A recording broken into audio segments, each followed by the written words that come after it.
ней привязал, сам на берег зашел, соловьев просвистал,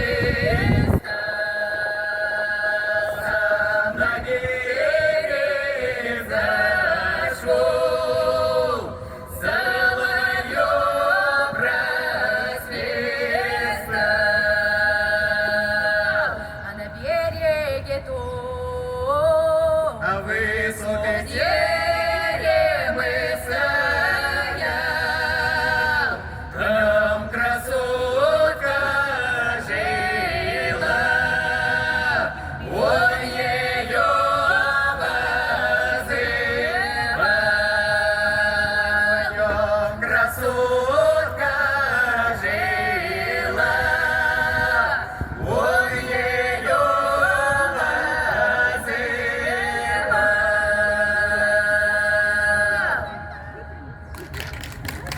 Там на самом деле еще длинная история. Широко слава прошлась, все про белого царя.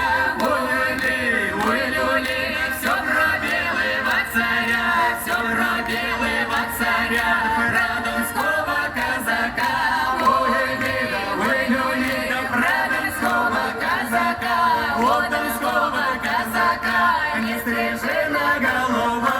Ой, люли, не стрижена голова, не стрижена голова, не бритая борода. Ой, люли, не бритая борода, через закон Платон ступил, себе бороду брил. Ой, люли, себе бороду брил, себе бороду брил, у французов гостях был.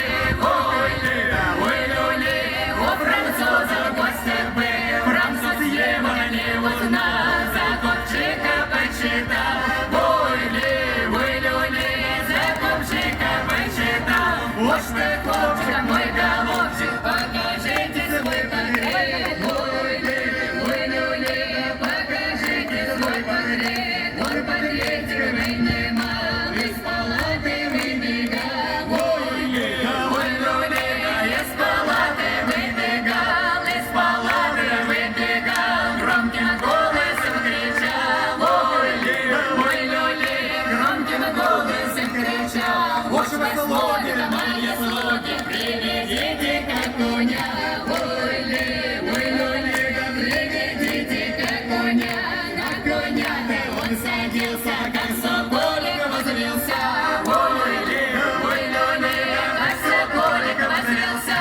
Не сумела ты, ворона, ясно сокола поймать. Ой, люли, ясно сокола поймать. А теперь тебе, ворона, на полете не догнать. Ой, люли, на полете не догнать. Ой, Россия, ты Россия, мать российская земля.